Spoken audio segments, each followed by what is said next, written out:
Hi అండి. ఈరోజు వీడియోలో ఎగ్ మసాలా కర్రీని చాలా సింపుల్‌గా, చాలా టేస్టీగా ఏ విధంగా తయారు చేయాలని చెప్పేసి చూసేద్దామండి. ఇది రైస్‌లోకి, చపాతీలోకి చాలా బావుంటుంది.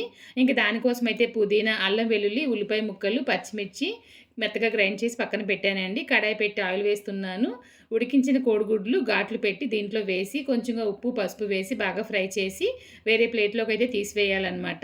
ఇది తీసేసిన తర్వాత ఇదే ఆయిల్‌లో జీలకర్ర, యాలకులు, లవంగాలు, దాల్చిన చెక్క, బిర్యానీ ఆకు వేసి బాగా ఫ్రై చేసిన తర్వాత ముందుగా రుబ్బి ఉంచిన ఆనియన్ పేస్ట్ అయితే వేస్తున్నానండి.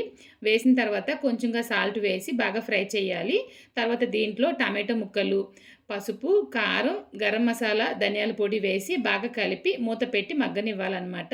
కాస్త మగ్గిన తర్వాత ముందుగా ఫ్రై చేసి ఉంచిన కోడిగుడ్లు ఇందులో వేస్తున్నానండి. వేసిన తర్వాత కొంచెంగా కొత్తిమీర వేసి, కొంచెంగా వాటర్ వేయాలనమాట. మిక్సీ జార్ కడిగిన నీళ్ళైతే కొంచెంగా వేసి, కలిపేసి మూత పెట్టేసి ఒక 5 నిమిషాలైనా ఉడకనివ్వాలండి.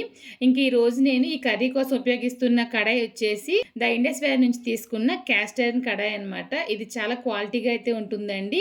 ద ఇండస్ వ్యాలీలో ప్రొడక్ట్‌లన్నీ చాలా బావుంటాయి. ద ఇండస్ వ్యాలీ వెబ్‌సైట్‌లో మీరు ఏవైనా ప్రొడక్ట్‌లు తీసుకోవాలనుకుంటే గనక కృపా 12 అని చెప్పేసి నా కూపన్ కోడ్ ఉపయోగించారంటే గనక వాళ్ళు ఇచ్చే డిస్కౌంట్‌తో పాటు ఎక్స్‌ట్రా 12% డిస్కౌంట్ ప్రతి కుక్‌వేర్ పైన ఉంటుందండి. ఎగ్ మసాలా కర్రీ అయితే చాలా పర్ఫెక్ట్‌గా తయారైపోయింది. మీరు కూడా ట్రై చేసేయండి. టేస్ట్ అయితే చాలా చాలా బావుంటుంది.